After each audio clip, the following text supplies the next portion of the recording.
kita nggak berani bertaruh untuk Allah. Ini masa depan nih saya pertaruhkan nih. Kalau saya nggak pacaran, apakah saya tetap akan bisa menikah? Taruh aja taruhannya sama Allah. Allah bilang, siapa yang istiqomah, kami tolong dia. Aduh, kalau saya putusin, ntar dia sama yang lain gimana ya? Nggak usah khawatir, udah aja pertaruhkan masa depan kita sama Allah. Nanti kita akan bilang, untung dulu saya putusin. Untung dulu saya putusin. Itu pengalaman pribadi. Untung dulu saya diputusin. Bukan putusin. Untung saya dulu diputusin. Kalau nggak diputusin saya mungkin nggak ketemu dengan istri saya yang sekarang. Yang bidadari saya banget. Untung saya dulu diputusin. Sehingga saya ketemu dengan bidadari. Cie. Hashtagnya cie. Yakin aja sama Allah. Pokoknya kalau misalnya ada pertaruhan hidup. Pilihan antara halal dan haram. Kalau antara halal dan haram tuh nggak usah sholat istikharah. Sholat istikharah itu berlaku hanya untuk yang halal dan halal. Tapi kita bingung mana yang terbaik. Kalau yang satu halal yang satu haram, ntar dulu saya istikharah dulu nih. Yang pilih yang halal apa yang haram. Nggak perlu itu mah. Kalau halal haram udah aja pilih yang halal. Antara benar dan salah pilih yang benar. Nggak perlu istikharah. Ntar dulu ya saya mau tanya ke Ustadz dulu. Ustadznya bilang pilih yang halal atau ntar dulu kan Ustadznya baru satu. Saya pengen memilih jumhur ulama. Mayoritas ulama gitu.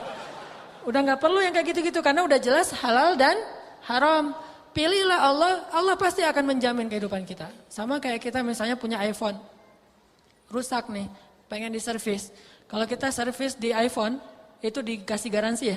Sehingga kalau rusak lagi pasti nanti gratis.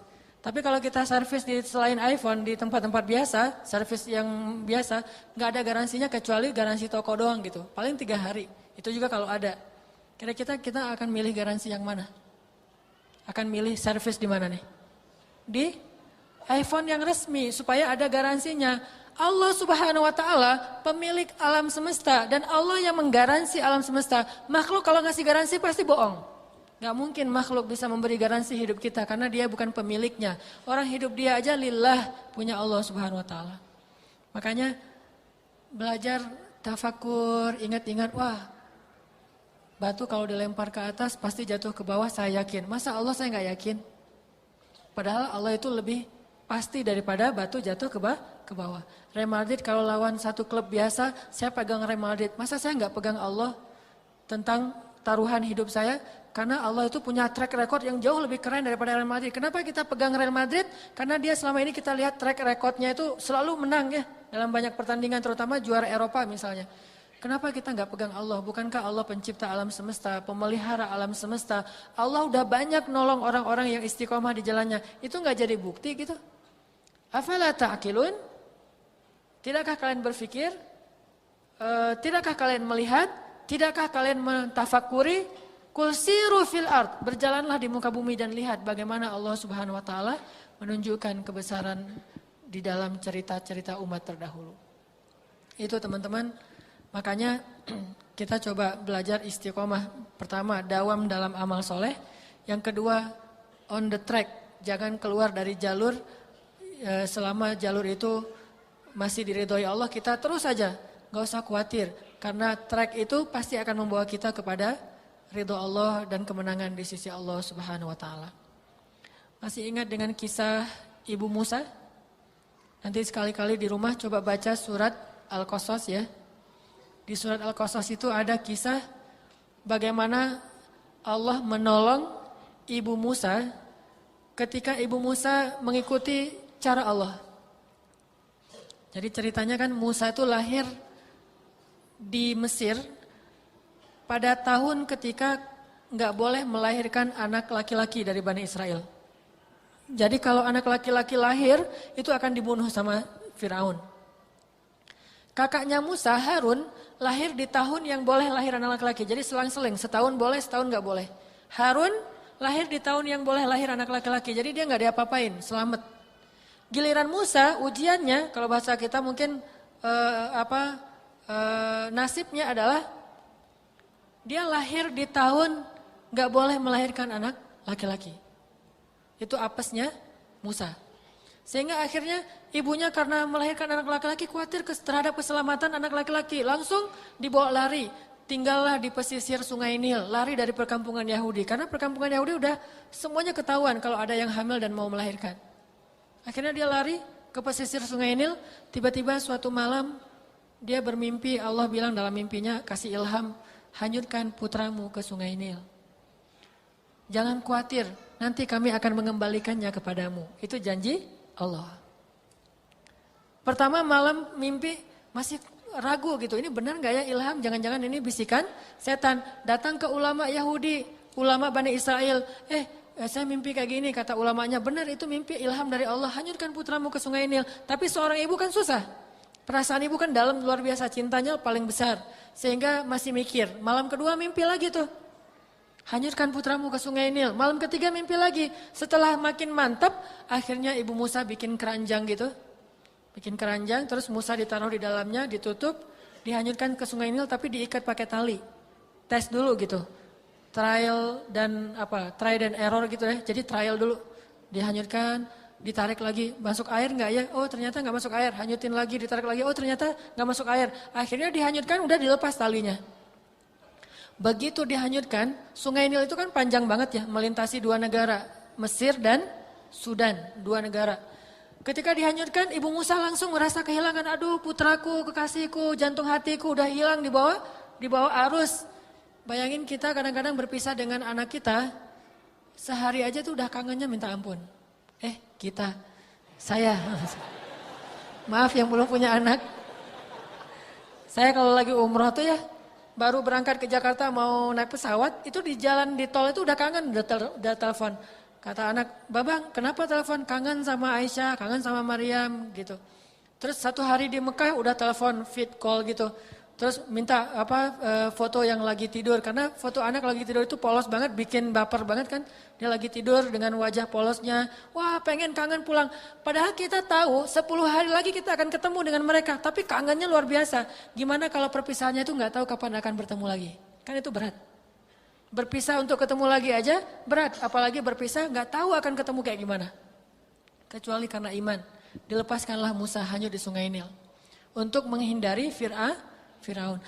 Qadarullah, takdir Allah ternyata setelah hanyut di Sungai Nil itu malah masuk ke selokan yang mengarah ke tempat pemandian keluarga Firaun.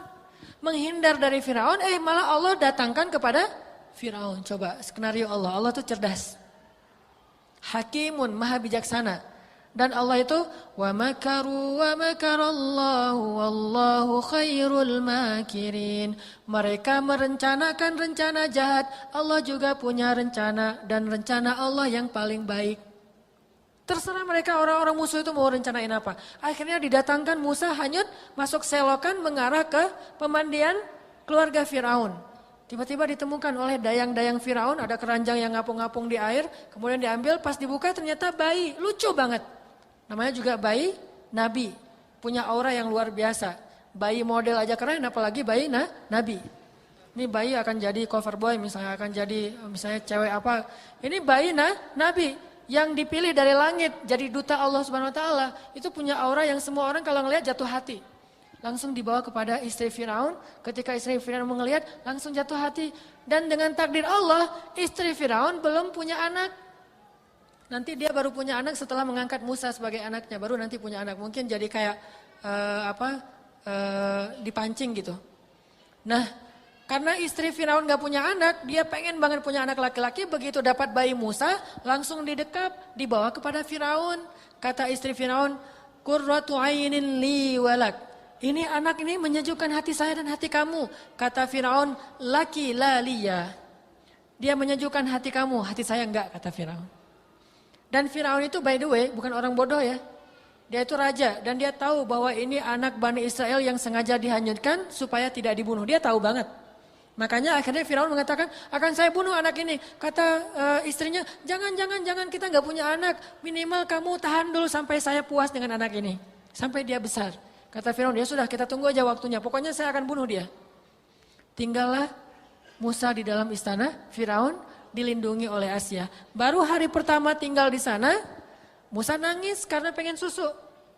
Akhirnya raja mengumumkan sebuah sayembara. Bikin audisi.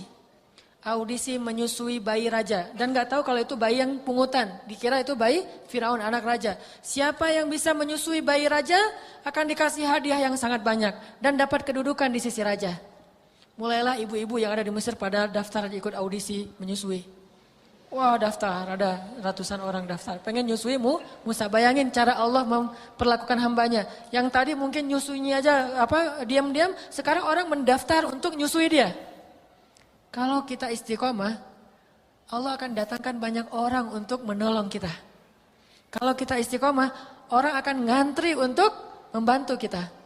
Orang akan meminta, tolong saya aja yang mau bantu kamu, saya aja yang mau bekerja sama dengan kamu, saya aja pengen ngasih manfaat buat kita. Kalau kita istiqomah, Allah akan datangkan orang untuk memberi manfaat kepada kita. Bahkan ngantri, kalau perlu dia daftar, kalau perlu dia bayar untuk bisa nolong kita. Kalau kita istiqomah. Akhirnya ibu-ibu pada ngantri. Ternyata ibu Musa juga ngutus tetehnya Musa. Musa kan punya teteh ya. AA-nya Musa siapa? Harun. Itu AA-nya Musa. Tetehnya nggak disebutkan namanya. Nah tetehnya Musa ini mengikuti perkembangan tentang adiknya. Udah sampai di mana? Ternyata pas adiknya masuk ke istana, dia kaget banget. Gimana nih nasib adik saya pasti akan dibunuh. Dia intip-intip berita di pasar. Ternyata dia dengar berita lagi ada audisi ibu menyusui. Langsung dia daftar, saya juga mau daftar. Tapi dia di antrian paling belakang. Begitu satu demi satu ibu-ibu datang mendekat Musa. Musa nangis, kejar-kejar gitu. Kejar-kejar apa? Bahasa Sundanya teh? Wah, kejang-kejang gitu kan ya. Nangis pokoknya gak mau aja disusuin. Datang ibu yang kedua gak mau, datang ibu yang ketiga. Wah ini ibu kayak gini mas saya gak mau nyusui sama dia. Terus aja. Musa gak mau menyusui sampai ada puluhan mungkin ratusan ibu-ibu menyusui. Musa gak mau satupun. Sampai giliran terakhir itu tetehnya Musa. Begitu datang orang-orang kerajaan bingung. Ini anak ABG tapi mau menyusui. Kamu ngapain ke sini? Saya pengen daftar juga. Kamu nggak bisa menyusui untuk apa bayi itu? Enggak, saya bukan mau menyusui, mau menawarkan seorang ibu susu yang baik. Akhirnya dia datang kepada Asia, istri Firaun bilang, maukah kalian aku tunjukkan seorang ibu yang bisa menyusuinya dan mendidik dia dengan baik? Kata Asia karena udah gak ada pilihan, ya sudah datangkan ibu itu ke sini. Kalau dia bisa, saya kasih hadiah besar. Datanglah ibu Musa, dibawa sama tetehnya. Bu, adik udah ketemu di mana? Di istana Firaun. Hah? Gitu. Kan ini kayak di sinetron gitu kan. Gitu kan, lama sinetron kita mah suka bengong gitu kan ya. Bengong dulu ada beberapa detik gitu bengong kalau di sinetron teh. Wah di istana Firaun diapain? Enggak lagi mau nunggu ibu susu dan tidak ada yang mau disusui oleh Musa. Makanya ibu datang mudah-mudahan ibu bisa menyusui adik. Datang ibu Musa. Datang Asia nanya, ibu dari mana? Dari Garut. Wah jauh ya perjalanannya. Gimana keadaannya di sana? Alhamdulillah sekarang bantuannya banyak. Alhamdulillah ya. Dari Pemuda Hijrah, ya barakallah ya teman-teman Pemuda Hijrah, kampanye dikit lah, iklan. Balik lagi, tadi sampai di mana? Sampai Garut ya. Nah, udah gitu ditanya sama Asia, ibu dari mana? Dari negeri, sesuatu negeri gitu.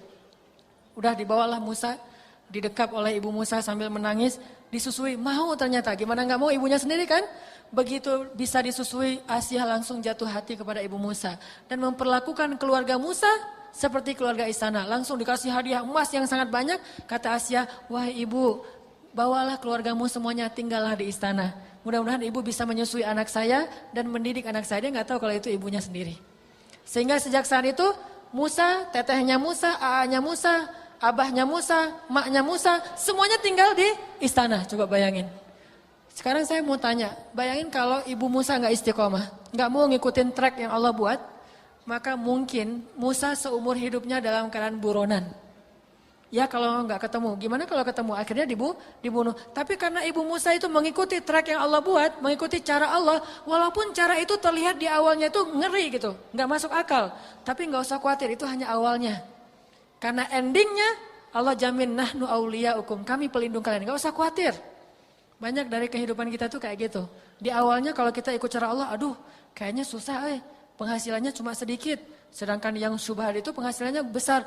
Itu emang kelihatannya awal kayak gitu. Tapi yakinlah endingnya, nanti closingnya pasti akan nahnu auliyaukum, kamilah yang akan menolong kalian.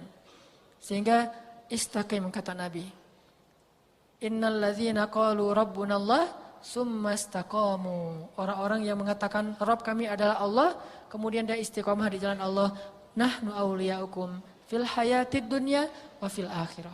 Itu yang kita baca di dalam surat Al-Qasas. Sama kayak cerita yang saya berkali-kali omongin, cerita Siti Hajar. Itu gara-gara istiqomah. Maka teman-teman, mudah-mudahan kita bisa istiqomah di jalan Allah Subhanahu wa taala. Kalau kita sebagai anak muda istiqomah dalam ketaatan, istiqomah untuk menjaga diri dari dosa. Kalau kita sebagai seorang pekerja istiqomah mencari rezeki yang halal. Kalau kita sebagai seorang perempuan istiqomah menutup aurat. Kalau kita sebagai seorang anak istiqomah berbakti sama orang tua. Gimana pun kita mungkin bete sama orang tua kita. Kadang-kadang orang tua mungkin perangainya macam-macam, apalagi yang udah lanjut usia. Istiqomah aja, tetap berbuat baik kepada orang tua. Istiqomah tersenyum, istiqomah memaafkan. Siapapun yang istiqomah, janji Allah Subhanahu wa taala adalah pertolongan dan kemenangan. Itu yang kita ingat, pasti itu. Gak mungkin meleset.